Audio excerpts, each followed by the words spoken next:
안녕하세요. 소리의 가치입니다. 구독과 좋아요, 알림 설정 부탁드려요. 오늘의 사연 시작할게요.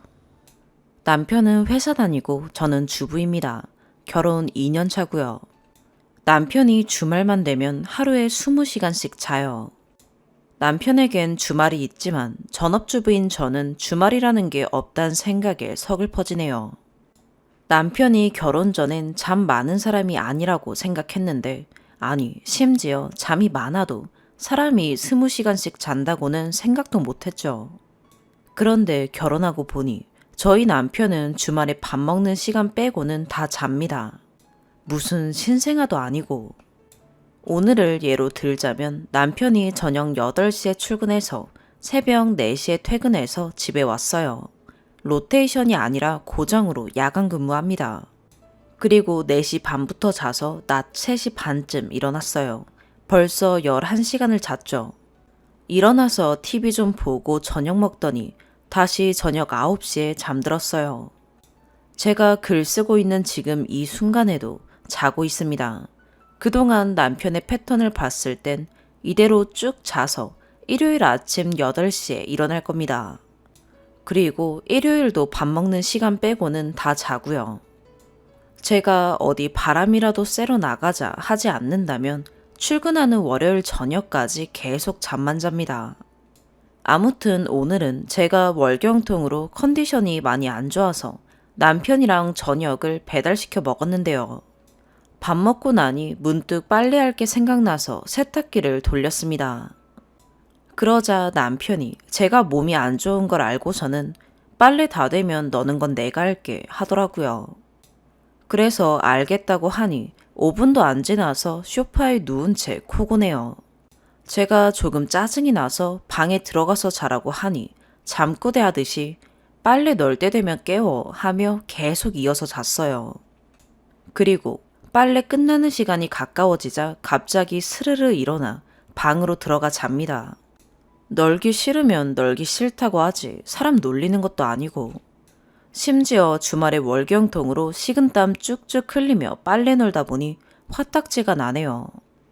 나도 주말에 반찬 걱정, 집안일 걱정 안 하면서 보내고 싶은데 아이가 없었으니 망정이지 애까지 있었으면 독박 육아로 우울증 걸렸을 듯 하네요. 둘 다 아이 계획이 없어서 남편의 설득으로 개를 한 마리 데려와 키우고 있는데 데려온 건 남편이지만 정작 키우는 건 제 몫이네요.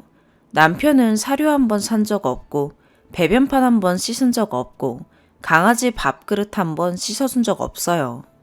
산책도 시켜주라 재촉해야 일주일에 한두 번 할까 말까 해요. 그날이라 제가 예민한 것도 있지만 1년 넘게 같이 살면서 참았던 게 용암처럼 터져나오는 것 같아요. 덩치 큰 아들을 키운다는 게 이런 건가 싶네요. 잠 많이 자는 게 나쁘단 게 아니라 잠만 잘 거면 저랑 결혼은 왜 한 건지 황당해서요. 진심 이혼 생각까지 드네요. 추가. 솔직히 댓글이 제가 생각했던 방향이 아니라 조금 놀랐어요. 그래도 조언 주신 분들 감사합니다.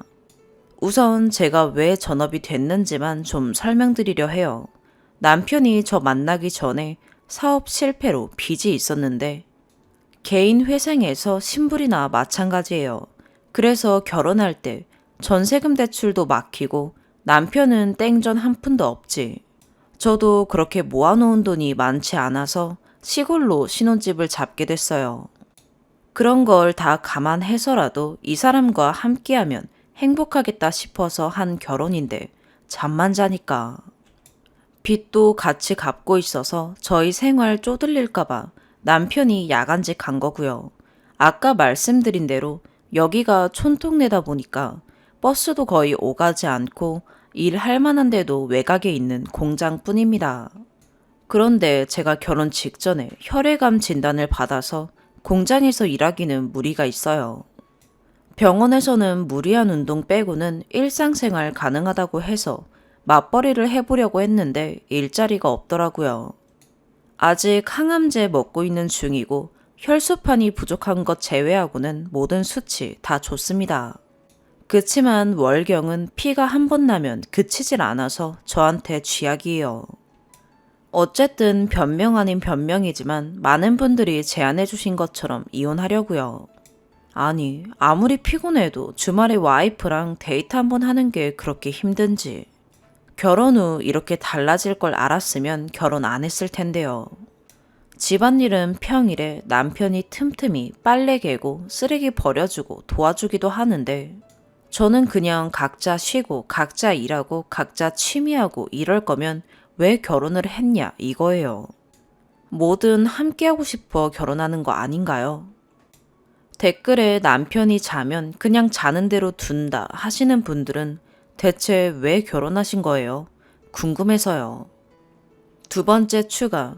남편 빚이랑 제 건강 상태는 서로에게 흠이라 생각하지 않았어요. 서로 조건을 본 게 아니라 사람을 보고 결혼한 거라 빚은 갚으면 되고 암은 완치하면 된다 생각하고 결혼했습니다.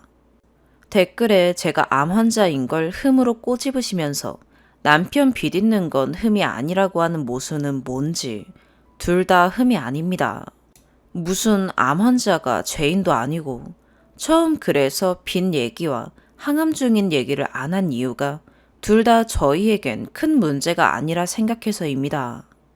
왜 제가 아직 직장 생활 못하고 있는지 이유를 설명하기 위해 밝힌 겁니다. 제발 무논리로 논점 흐리지 마세요. 결혼 전엔 둘 다 비혼주의자였는데 연애 중에 제가 암 진단을 받자 남편이 결혼하자고 해줬어요. 주변에서 그 남자 보험금 노리는 거 아니냐고 왜 결혼하냐고 뜯어말리는 거 저는 이 사람 하나 믿고 결혼한 겁니다. 그리고 지금 살고 있는 집도 제 집이고 혼수, 가전, 가구 포함해서 제 병원비, 치료비에 남편 돈은 하나도 안 갖다 씁니다. 산정 특례라서 95% 정부 지원받고 5%는 제 보험사에서 나옵니다. 누구를 기생충 취급하나요? 암 진단금도 1억 5천 받아서 추후에 세포 이식 받게 되어도 걱정 없습니다. 뭐 어찌됐든 저는 결혼 후에 말도 안 되게 외롭고 혼자 살 자금은 충분하니 이혼하고 요양하면서 혼자 살렵니다. 세 번째 추가. 어젯밤에 남편한테 피곤하겠지만 술 한잔 하자 해서 나가서 술 한잔 하며 얘기했습니다. 솔직히 나 너무 외롭다. 연고도 없는 이 시골에서 의지하는 사람이라곤 당신뿐인데 조금만 나한테 더 신경 써줄 수 없냐 라고요. 저 시집 올 때 은이든 금이든 그 흔한 결혼 반지 하나 못 받아봤고 재정상 결혼식도 신혼여행도 다 포기했습니다. 양가 지원받기 싫어서 그냥 다 생략하고 상견례 후 신혼집만 차려 살게 되었습니다. 뭐 여기까지는 제가 남편 상황 아니까 다 알고 한 결혼이죠. 근데 결혼하고 나서도 결혼 기념일에 외식 한번 못 가고 다들 가는 국내 여행 한번 못 가니 같이 좋으려고 하는 게 결혼인 건 맞지만 힘든 고난도 함께 이겨나가야 하는 게 부부다. 뭐 그런 댓글을 봤는데 좋은 날은 없고 나쁜 날만 1년 내내 이어지는데 무슨 희망으로 견디나요? 남편을 위해 안 한 거 없습니다. 크릴새우 좋다 해서 크릴새우 영양제 사다 놔도 두통 그대로 있고요. 백숙, 오리불고기, 소갈비찜, 연포탕, 꽃게탕, 전복죽 등등 몸에 좋다는 거 다 해먹였습니다. 우리 엄마도 저한테 저런 거 해준 적 없어요. 홈트 얘기도 나와서 말인데 저는 평소에 뒷산으로 등산도 하고 유튜브 보면서 자주 운동하는데 남편한테 같이 하자고 권유해도 안 합니다. 그리고 남편이 평소에 코골이도 심하고 수면 무호흡증도 약간 있어서 신혼 초에 같이 수면 클리닉 가보자 했을 때 안 간다고 한 것도 남편입니다. 낮, 밤 바뀌면 힘들다. 저도 낮, 밤 바뀌어 있습니다. 남편 출퇴근 시간이 남들이랑 달라서 출퇴근 전후로 밥 챙겨주려면 저도 선잠자다 일어나거나 밤낮이 바뀌어 있어야 합니다. 제가 헌신했다는 게 아닙니다. 밤 늦게까지 돈 버느라 고생하는 남편을 위해 제 나름대로 노력한 겁니다. 결국 어제 그 술자리에서 제가 이혼 얘기를 꺼냈습니다. 내가 바랬던 건 당신의 작은 관심이었다. 가판대에 파는 1,000원짜리 머리핀 보고 여보 생각나서 사왔다고. 길가에 핀 꽃이 예뻐서 한 송이 꺾어왔다고. 뭐 그런 소소한 사랑을 바랬다. 우리 먹고 살기만으로 삭막하고 고단한 건 안다. 근데 계속 이렇게 살 거면 결혼이 의미 없지 않냐 라고 했어요. 남편은 미안하다고만 하네요. 저는 그 미안하단 말에 또 흔들리고요. 남편은 어차피 이 집에서 나가면 오갈 데 없기에 당신 월세나 전세 보증금 모일 때까지만 살아보자. 그 전에 우리 관계가 좋아지면 다행이지만 그게 아니면 그땐 확실하게 이혼하자 했습니다. 막상 헤어지려 하니 왜 이리 속이 상하는지 그렇게 이혼하겠다 톡하게 마음먹고 다짐해왔는데 이혼하면 결혼 전처럼 라면으로 끼니 때우고 제대로 몸 누일 집도 없을 남편 생각하니 진짜 답답하네요. 그래서 이혼은 천천히 진행하려고 합니다. 모쪼록 남편 걱정해 주시고 제 걱정해 주신 분들 감사합니다. 여러분들 가정에는 건강과 사랑이 넘쳐나시길 바랍니다. 두 번째 사연입니다. 저희 언니는 3년 전에 가난한 집안의 남자와 결혼했어요. 엄마가 상견례하다 우린 돈 없고 둘이 알아서 결혼하겠죠. 딸 가지고 장사로 나오셨냐 라는 말에 눈돌아서 그 자리에서 엎어버렸어요. 그 뒤로 결혼 반대했는데 언니가 사고를 쳤더라고요. 이미 사귀기 초반 둘이 혼인신고를 먼저 했대요. 헤어지면 서류에 이혼줄이 그어지는 상황이더라고요. 그 기막힌 상황 때문에 결국 형부는 집안과 인연을 끊고 나왔고 엄마는 있는 돈 없는 돈 긁어 모아서 결혼을 시켰어요. 면사포도 못 썼던 엄마는 딸 결혼식은 부족함 없이 도와줬어요. 그 와중에 신혼여행도 유럽으로 가고 싶다는 철없는 말에도 다 보내줬어요. 내가 도와주면 내 딸 시댁 없는 걸로 시집살이 안 해도 된다는 걸로 받아들이셨죠. 숨 좀 돌리나 싶었는데 허니문으로 임신했다고 축하해달라고 하더라고요. 사실 저는 선뜻 축하해주지 못했어요. 모아둔 돈은 결혼자금으로 다 썼고 시댁은 연 끊어서 또 부모님이 도와줘야 하는데 대책 없다고 생각했거든요. 근데 엄마가 이미 온 아기니까 그런 소리 말고 축하해줘. 나이 많은 아빠가 일찍 손주 보면 아기와 더 오랜 시간 보낼 수 있다고 생각하자 하시더라고요. 그렇게 조카가 저희에게 왔어요. 선뜻 축하를 못 해준 게 미안할 만큼 아주 작고 예쁘더라고요. 형부는 아기를 위해 오래된 차를 중고차로 바꿨고 신혼부부 대출을 받아 집을 샀습니다. 전월세에 전전하는 것보다 집을 사는 게 어떻겠냐. 집값이 더 오르면 평생 집을 못 산다 라고 생각한 형부였고 엄마는 찬성했어요. 언니는 대출 갚을 게 힘들 것 같다고 반대했지만 결론은 공동 명의로 집을 산 거죠. 집은 친정 5분 거리에 있어요. 부모님이 애기용품 다 지원했고 많이 도와줬어요. 문제는 부모님이 예정보다 일찍 사업을 접어서 저희도 돈 사정이 힘들어졌고 언니는 돈과 육아로 허덕이기 시작했어요. 형부가 먼저 합가 제의를 하더라고요. 부모님 집 팔고 언니네 집 월세 주고 넓은 주택 가서 같이 살자고요. 그렇게 잘 살아보자 합가한 게 모두에게 독이 된 걸까요? 합가한 지 1년 만에 사단이 나버렸네요. 언니가 말하는 이유는 자기는 차별받는 게 너무 힘들고 자기 편이 없답니다. 언니가 한 말은 내가 술 먹으면 욕하면서 남편이 술 먹으면 남자가 사회생활 하다가 술 먹을 수도 있지? 내가 담배 피면 안 되고 쟤는 괜찮냐? 왜 내 말은 듣지도 않고 난 애엄마라 죄인이고 남편은 다 그럴 수 있고 잘한 거냐? 입니다. 이 내용으로 형부랑 먼저 싸우고 그리고 다음날 똑같은 내용으로 엄마랑도 싸웠어요. 한참을 울더니 짐 싸서 가출했어요. 원래는 형부가 먼저 사과하고 했는데 이번엔 그러기 싫대요. 자기도 매일 자기가 사과하니까 지치고 당연하게 다 자기 잘못이 된다고요. 엄마랑 저도 알겠다고 그러라고 했어요. 이 내용만 보면 저희가 잘못이죠. 차별도 맞고요. 근데 언니가 합가로 인해 받는 혜택, 그 혜택은 쏙 빠지고 자기만 미칠 지경이라고 하니까 저는 어이가 없어요. 언니 부모님하고 같이 사는 전업주부라 남들보다 시간 많아요.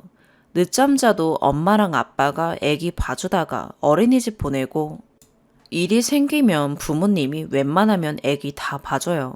그리고 애기 어린이집 보내면 언니는 5시간 정도 자유해요. 그 시간에 피곤하면 자고 심심하면 컴퓨터하고 네일 받고 피부과 가서 레이저도 받고 코로나 터지기 전에는 수영 다니고 싶대서 수영도 보내줬어요. 형부 월급 중에 20만 원은 용돈 받아 생활하고 그 용돈 틈틈이 모아서 따로 회원권 끊어주기도 해요. 다녀오라고요. 반면에 형부는 하는 게 없어요. 평일에 일하고 주말이나 시간 비는 날은 언니가 하고 싶다고 했던 거 100%는 아니라도 70% 정도는 같이 해줘요. 그래서 엄마랑 저는 형부가 처가살이하고 있고 때문에 너가 편하게 애기 키우지 않냐고. 독박 육아도 아니고 이런 부분은 형부가 잘해주니까 언니가 형부 회식 가서 술 먹는 거나 다른 부분은 그만 잡고 좀 이해해주라고 하는 게 잘못된 말이고 실수인가요?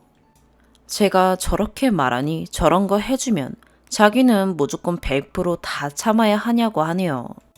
자기는 애엄마라서 무조건 참고 사는 거냐면서요. 엄마는 그럼 너 있는데 너 남편한테 엄마가 뭐라 했으면 좋겠니? 넌 내 딸이고 쟨 내 사위야. 처가살이하는 사위 뭐라고 하면 넌 좋겠니? 사위 어려운 손님이야. 라고 했는데 엄마가 잘못한 거래요. 그럼 그게 왜 자기 탓이냐고 왜 자기만 욕먹냐고 합니다. 무슨 얘기를 하던 도돌이표처럼 결론은 저희가 잘못한 거고 언니는 저희 때문에 미치기 직전이라고 사람 또라이로 만들었대요. 술 먹고 와서 악이란 악은 다 쓰면서 욕하고 살기 싫다면서 칼 뽑고 울고불고 난리가 났어요. 왜 맨날 자기 얘기는 안 듣냐고 형부한테도 내 뒤에 숨으면 좋냐 하면서 난리가 났어요. 다들 매달려서 겨우 방에 넣어서 재웠는데 저는 엄마가 멍하게 있는 걸 보니까 방에 있는 년 진짜 정신 차리라고 뺨이라도 치고 싶었어요. 자기가 선택한 남자, 결혼, 조카 때문에 지금까지 언니 뒷바라지하는 엄마한테 이게 할 말인지 저는 모르겠어요. 저러는 언니가 안쓰럽지도 않아요. 결혼도 반대해봤고 애기는 돈 좀 모아놓고 가지라고 여러 번 말했어요. 근데 피임도 안 해서 애기가 생겼고 육아가 힘들대서 부모님이 같이 애기 봐주고 애기 두고 일 나가기 마음 아프다 해서 맞벌이 안 시키고 알바하느니 안 한다 그래서 안 하고 그 와중에 여행 다닐 거 다 다니고 먹고 싶은 건 다 시켜 먹으면서 돈 없다고 하고 생활비도 얼마 안 주는 거 엄마가 다 메꿔요. 제가 마음 아픈 건 엄마가 저런 소리를 들어야 한다는 것 뿐입니다. 제가 너무 못된 건가요? 저희가 언니를 미친년으로 만들고 또라이로 만든 걸까요? 추가. 자고 일어나니 많은 분들이 봐주셨네요. 일어나니 형부가 퀭한 얼굴로 넘어갔다고 말하는데 저는 언니 얼굴도 보기 싫더라고요. 그래서 그냥 링크 보내주려고 내용 추가해서 쓸게요. 욕도 조언도 감사하게 받겠습니다. 부모님이 집 매매를 선택하신 건 사업을 예정보다 빨리 접고 정리하면서 재정이 힘들었어요. 빚도 남아서 이자도 내야 하는데 돈 나올 길이 없어서요. 저희 집까지 전세로 돌리고 이사하기에는 여유가 없어서 집을 팔고 이사를 갔어요. 댓글에서 형부가 영악한 것 같다고 하셨는데 맞아요.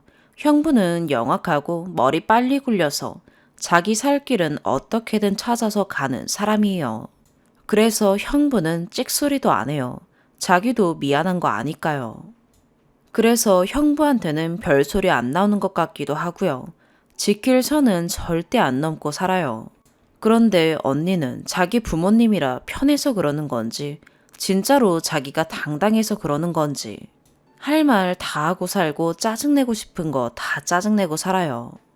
아빠한테 용돈 하나 애기 봐줘도 돈 하나 안 주면서 아빠가 담배 태우셔서 애기한테 담배 냄새 난다고 아빠 보고 난리친 적도 있어요. 그럴 거면 언니가 아빠한테 애기 보지 말고 조카 100% 케어하라고 했더니 그것도 울고불고 난리치더라고요. 갈수록 부모님한테 하는 게 가관이라 엄마랑 아빠한테 막 굴지 말라고 욕한 적이 있는데, 그럼 자기는 지원받았다고 노예처럼 살라는 말이냐고. 너 결혼할 때 보자면서 울더라고요. 아니, 받은 게 있으면 노예는 아니더라도 받은 만큼은 하고 살아야 하는 게 맞는 거 아닌가요? 그게 싫었으면 받지도 말고 자기 멋대로 살면 되는 거잖아요. 엄마는 평생 어떤 지원도 없이 일하고 살림하고 독박 육아하면서 우리 둘 키운 거 지도 알아요. 엄마니까 그렇게 살았다고 말하면 엄마 힘들었다고 자기도 힘든 게 맞냐고 하네요. 엄마가 언니 자기처럼 고생 안 시키려고 뒷바라지 다 하고 있는데 저렇게 말하니 옆에서 뭐라 안 할 수가 있나요? 형부요. 형부는 언니랑 법적으로 갈라서면 남이에요. 엄마가 형부를 낳아서 키웠나요? 며느리는 딸이 될 수 없다고, 사위도 아들이 될 수 없는 거잖아요. 자기 부모한테 언니가 못하고 살아서 언니한테 뭐라고 하는 게 문제라고 생각하는 언니가 그냥 싫어요. 저도 나이가 조금씩 들고 직장 다니면서 부모님 나이 더 들기 전에 더 해드리고 싶어서 제 거 안 사고 안 써서 부모님 해드리니까 저보고 효녀병 걸렸다네요. 언니가 하는 꼴이 짜증나서 더 대놓고 자랑하듯 보여주기 식으로 한 부분도 있었는데 돌아온 답이 효녀병입니다. 저 정도면 언니는 그냥 병 아닌가요?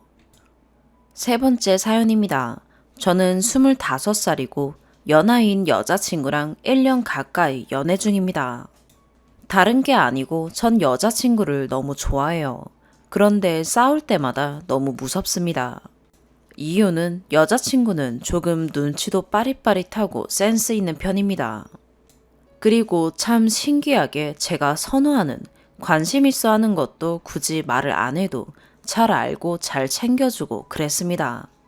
반면에 저는 조금 눈치가 없긴 합니다. 센스도 없어서 여자친구한테 많이 맞추기 위해서 나름대로 해봤는데 눈치나 센스는 타고난 것 같습니다. 그래서 항상 여자친구에 못 미칩니다. 이 부분을 여자친구는 답답해합니다. 예를 들어서 밥을 먹을 때 제 입에 뭐가 묻거나 옷에 흘리거나 뭐 그러면 여자친구는 그냥 조용히 휴지를 건네주거나 닦아주는 편이고, 신기하게 제가 휴지가 필요하거나 물을 더 마시려고 눈으로 물병을 찾을 때 그 잠깐을 캐치해서 물을 따라주고 휴지를 뽑아주고 그렇습니다. 저는 여자친구한테 안 그랬습니다. 이유는 몰랐어요. 얼굴을 보고 있긴 했는데 신경이 아예 안 써진다 해야 하나. 그냥 뭐 묻은지 안 보입니다. 제가 생각해도 이해가 안 되긴 하는데 얼굴을 보고 있었는데 묻은 거를 인지 못했습니다. 어쨌든 나중에 여자친구가 묻은 거 스스로 발견을 하면 저한테 화를 냅니다. 오빠는 얼굴 다 보였을 텐데 묻은 게 있으면 말을 해줘야 내가 닦던지 했을 거 아니야. 아니면 닦아주던가. 아, 진짜 왜 이렇게 눈치가 없냐. 일부러 그런 거야 뭐야. 이거로 시작해서 제가 조금이라도 변명을 한다면 그날 개싸움이 나는 겁니다. 변명은 그냥 안 보였다, 몰랐다고 하면 그게 왜 안 보이냐, 안 보일 수가 있냐. 밥 먹으면서 내 얼굴 계속 봤는데 당연히 보이는 거 아니냐. 관심이 없는 거냐 뭐냐. 그냥 못 봤어만 하면 다냐. 못 봤어, 다음에는 묻으면 닦아주고 신경 쓸게 등등. 다음에는 어쩔 건지 말을 해야지. 그냥 못 봤어 하면 내가 뭐라 해야 하냐. 한두 번도 아니고 이런 걸로 좀 짜증나게 하지 말아라 등등 엄청 쏘아붙입니다. 그럼 저는 더 싸우기 싫어서 여자친구가 원하는 사과의 정석대로 사과를 합니다. 뭐뭐 해서 미안해. 앞으로 어떻게 할게. 이렇게요. 이 사과 형식이 안 지켜지면 똑바로 사과할 때까지 계속 뭐라고 합니다. 사과하는 방법을 아직도 모르냐? 기본적인 걸 아직 모르냐? 사과할 때 하는 게 자기 마음 편하려고 하는 게 아니라 얼마나 잘못했고 미안한지 앞으로 어쩔 건지 말해야 상대방도 알 거 아니냐고 막 그럽니다. 그냥 여자친구한테는 제가 눈치 없고 센스 없는 놈이라고 단정 지어진 것 같습니다. 제가 조금만 그런 행동을 보이면 처음엔 한 두세 번 좋게 말하다가 3번 이상을 안 참습니다. 이건 제가 얼마나 참는지 궁금해서 실험해 보려고 일부러 안 그래봤는데 평균적으로 3번 정도 참는 것 같습니다. 그리고 아무리 그래도 제가 자기 남자친구고 사랑하는 사람인데 본인이 화난다고 말을 너무 거칠게 합니다. 완전 아랫사람 대하듯이 어쩌라고 그래서 아직도 모르냐? 몇 번을 말하면 알아들을래? 전부터 비슷한 맥락으로 얼마나 싸웠냐? 왜 맨날 같은 거로 잘못하고 같은 걸 지적하고 언제쯤 고칠래? 이럽니다. 이건 센스랑 눈치 때문에 싸운 건 아니고 그냥 제가 잘못해서 저 말이 나온 겁니다. 저도 고치고 싶은데 안 고쳐지는 걸 어떡해요. 그래서 저한테 헤어지자고 싸울 때 몇 번 말했는데 제가 잘한다고 약속하고 겨우 잡았습니다. 여자친구가 하도 뭐라고 하니까 너무 자존감도 더 낮아지고 대화할 때 혹시 기분 나빠할까봐 말도 잘 못하겠고 엄청 눈치 보게 됩니다. 그래서 제가 원래 장난기도 많고 그런데 여자친구한테 장난치는 게 어렵습니다. 여자친구가 워낙 텐션이 높고 잘 받아줘서 장난치면 재밌긴 한데 제가 말 실수할까봐 걱정됩니다. 저번엔 여자친구가 막 웃긴 얘기를 하는데 제가 헐, 저는 아니야? 그 사람 이상하네. 이랬는데 갑자기 정색하더니 전응하라니 장애인 비하하지 말라고 그런 말 쉽게 뱉지 말라고 막 갑자기 뭐라고 하더라고요. 그래서 조심하긴 한다지만 저런 식으로 몇 번 장난치다 정색하고 뭐라고 하니까 장난이 안 나옵니다. 또 제가 기념일날 커플 각인 팔찌를 사줬습니다. 의미 있잖아요. 각인은 사귄 날 쓰고 이니셜 쓰고 해서 금이나 은은 부담돼서 못 사고 2개 해서 이벤트로 2만 원 하는 사이트에서 주문했는데 가격 생각하면 엄청 가성비가 좋아서 저는 만족했습니다. 여자친구는 선물로 편지랑 메이커 커플 운동화를 사줬습니다. 근데 여자친구가 금속 알러지가 있어서 금이나 금은 아닌데 그 알러지 안 나는 종류 그거 껴야 합니다. 그런데 여자친구가 이거 뭐로 만든 거야 이래서 잘 모르겠다고. 근데 알러지 안 난다고 해서 샀다고 했습니다. 근데 몇 시간 뒤에 손목에 두드러기가 엄청 올라왔습니다. 얼른 빼고 소독하고 약 바르고 그러는데 저보고 나 금속 알러지 있고 피부 예민한데 알러지 방지나 그런 것도 잘 안 맞는다고 말했을 텐데 굳이 이런 액세서리를 사야 하냐. 금을 사달라는 것도 아니고 애초에 선물할 때 이런 장식 종류 피해서 준비했을 수도 있잖아. 왜 이렇게 생각이 짧냐. 생각이 없는 정도 아니냐. 그러면서 저는 생각해서 사준 건데 엄청 뭐라고 했습니다. 저도 나름대로 커플템 생각해서 직접 문구도 넣은 건데 자기 알러지 났다고 뭐라 하는 게 너무 서운하고 기분 나빠서 싸웠는데 저보고 배려도 없고 생각도 없고 눈치도 센스도 없고 분명 팔찌 살 때도 나 알러지 있는 건 그냥 대충 치우고 너 딴에는 헐 커플 각인 팔찌? 너무 특별해. 우리만의 팔찌. 이러면서 샀겠지. 이러면서 비꼬면서 막 연기톤으로 비꼬아서 뭐라고 했습니다. 여자친구가 너무 좋은데 본인 기분이 나쁠 때마다 엄청 뭐라고 하고 사람 기분 나쁘게 비꼬고 도가 좀 지나치게 뭐라 했다가 사과하라 해서 미안해 하니까 사과 똑바로 하라고 사과 그렇게 할 거면 하지 말라고 뭐라 하고 하랬다가 하지 말랬다가 어느 장단에 맞춰줘야 합니까? 여자친구도 저한테 너무 지친다고 하는데 저도 지칩니다. 근데 헤어지긴 싫어서 계속 잡았는데 어떻게 하면 잘 만날 수 있을까요? 연애 고수분들 조언 부탁드립니다. 추각을 이렇게 쓰는 거 맞는지 모르겠는데 많은 조언 감사합니다. 제가 생각한 것보다 많이 잘못된 것 같습니다. 여자친구한테 그저 미안한 마음뿐이네요. 또 추가글로 여쭤보고 싶은 게 있는데요. 제가 어제도 싸웠는데 이유는 여자친구가 집 마당에 누가 자꾸 왔다 갔다 하는 것 같다고, 밖에 두는 물건들이 흐트러져 있다고, 신경 쓰이고 좀 무서운데 CCTV를 달까라고 했는데 제가 아, 그래? 이러고 정적이 있었어요. 걱정이 안 되냐고 그러더라고요. 당연히 걱정되는데 말이죠. 자기 말에 집중을 안 한 건지 아니면 걱정이 안 되는 건지 왜 위험한 상황인데 반응을 그렇게 하냐고 그러면서 싸웠어요. 저는 집중했거든요. 그러니까 뭐라 한지 다 기억하죠. 근데 걱정도 되는데 여자친구한테는 부족한가 봅니다. 평소에도 여자친구가 저한테 종종 공감 능력이 없다고 그러던데 이게 공감 능력이랑 무슨 관계인지도 잘 모르겠고, 여자친구가 자기한테 관심도 없고 신경도 안 쓴다고, 원래 좋아하면 자연스레 관심도 가고 신경이 쓰이기 마련인데 오빠는 왜 나를 별로 안 좋아하는가 싶다고 자주 그랬는데 이번에도 그러더라고요. 여기서 저런 말이 왜 나왔는지는 모르겠지만 참 답답하네요. 저는 여자친구 많이 좋아하고 관심 있고 신경 쓰이니까 사귀는 거 아닌가요? 근데 왜 저러는지 잘 모르겠어요. 그래서 좋아한다니까 모순적이라고, 좋아하면 자연스레 관심과 신경 쓰임이 나오는 게 맞지 않냐고 해서 노력해 본다고 하니, 사람 마음은 노력으로 되는 게 아니라고 하길래 그냥 미안하다고 다음부터 안 그런다고 했습니다.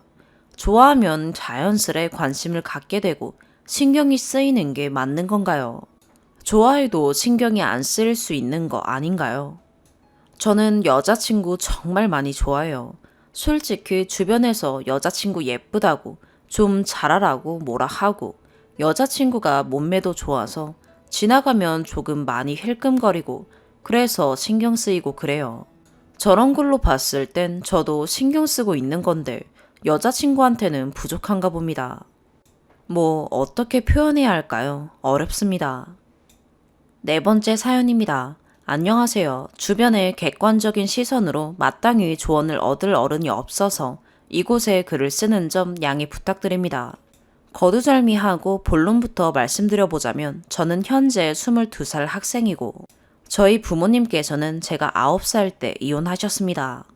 가정폭력이 있었다거나 한 건 아니고 그냥 사이가 안 좋아지셔서 이혼하신 걸로 압니다. 그때는 아버지께서 회사를 다니셨기 때문에 저는 9살 때부터 아버지 손에서 길러졌어요. 아버지가 바쁘셔서 집에는 저 혼자 있는 시간이 많았지만 그래도 괜찮았습니다. 어머니께서는 두 분이 이혼하신 후로 한 번도 저를 찾아오신 적이 없으세요. 이유는 저도 아직 잘 모르겠습니다. 이혼하시고 처음 저를 떠나가실 때 일주일 밤만 자면 그때부터는 자주 찾아오겠다고 하셨던 어머니는 1년이 지나도 5년이 지나도 저를 찾아오시지 않았습니다. 이따금씩 하는 통화가 전부였지만 그마저도 중학생이 되어서는 끊어지게 되었습니다. 가끔씩 철없는 어린애처럼 엄마가 보고 싶다고 아버지께 무작정 떼를 쓰기도 했는데 그때마다 아버지께서 엄마는 많이 바빠서 못 오시는 거라고, 다음에는 꼭 오라고 해보겠다고 저를 달래주셨지만 전 늘 그러셨듯 다음번에도 엄마가 오시지 않을 거라는 걸 알고 있었어요. 그래도 어머니를 미워하지 않으려고 했습니다. 정말 바쁘셔서 못 오시는 거라면 어머니도 저만큼 저를 보고 싶어 하시리라 생각하고 언젠가 만나기를 바랬습니다. 그러다가 최근에 어머니께서 연락해 오셨습니다. 13년 만에요. 그래서 뛸 듯이 기쁜 마음에 만나기 며칠 전부터 드릴 목걸이까지 사서 어머니를 만났습니다. 저녁을 사주시겠대요. 같이 밥을 먹으면서 들은 내용은 별 얘기 없었습니다. 그동안 너무 바빴다, 못 찾아와서 미안하고 앞으로는 엄마랑 같이 사는 게 어떠냐, 뭐 이런 내용뿐이었습니다. 저는 어머니와 함께하고 싶은 마음도 컸지만 그동안 저와 함께 해주신 아버지에 대한 감사한 마음도 컸기에 생각할 시간이 필요하다고 답했고 어머니는 알겠다고 하셨습니다. 그리고 헤어졌어요. 저는 집이 가까워서 걸어가고 어머니는 차를 타고 가시겠다고 하셔서 걸어왔습니다. 조금 걸어오다 보니까 준비한 목걸이를 못 드린 게 생각이 나더라고요. 그래서 혹시 그 자리에 아직 계시면 지금 드리려고 걸음을 옮겼습니다. 어머니께선 아직 그 자리에 계셨습니다. 그리고 웬 아저씨 한 분과 고등학생 정도로 보이는 여자아이가 함께 있었습니다. 아마 재혼하신 분과 그분의 가족이겠죠. 저와 얘기하실 땐 한 번도 제대로 웃어 보이시지 않았던 어머니께서는 그분들과 함께 환하게 웃고 계셨습니다. 그 사이를 차마 비집고 들어갈 수가 없었어요. 그래서 목걸이는 드리지 못하고 혹시나 저를 눈치채실까 그냥 도망치듯 황급히 뛰쳐나갔습니다. 쓰다 보니 길어졌는데 대충 이런 상황입니다. 저는 어머니께서 왜 13년 만에 그것도 이미 새로 꾸리신 행복한 가정도 있는데 갑자기 저를 찾으시는지 이해할 수가 없어서 요즘 혼란스러운 상태입니다. 직접 여쭤보기엔 용기가 나질 않고요. 또 13년간 노력하며 저를 있는 힘껏 정으로 키워주신 아버지를 떠나 어머니와 함께 살 이유가 있는지에 대해서도 혼란스럽습니다.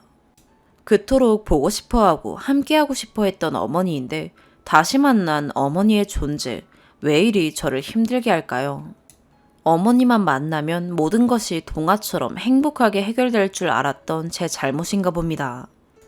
추가, 안녕하세요. 우선 많은 조언 정말 감사합니다. 댓글 확인하러 들어왔다가 깜짝 놀랐습니다. 써주신 댓글들은 빠짐없이 모두 읽어보았습니다. 그렇군요. 제 장기나 제가 벌어다 줄 돈이 필요해서. 어쨌든 뭐든지 좋은 의도는 아닐 거라고 하셨죠.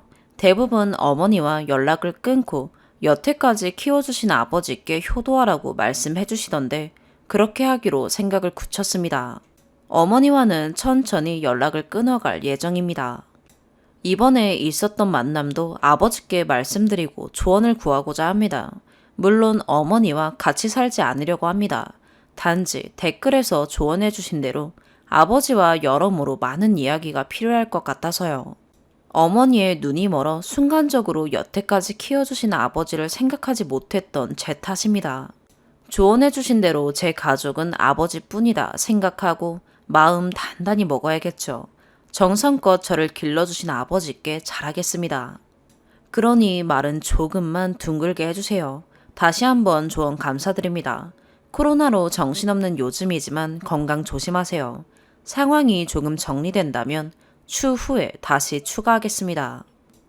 두 번째 추가. 전 그래도 한번 추가했었지만 조언 감사드립니다.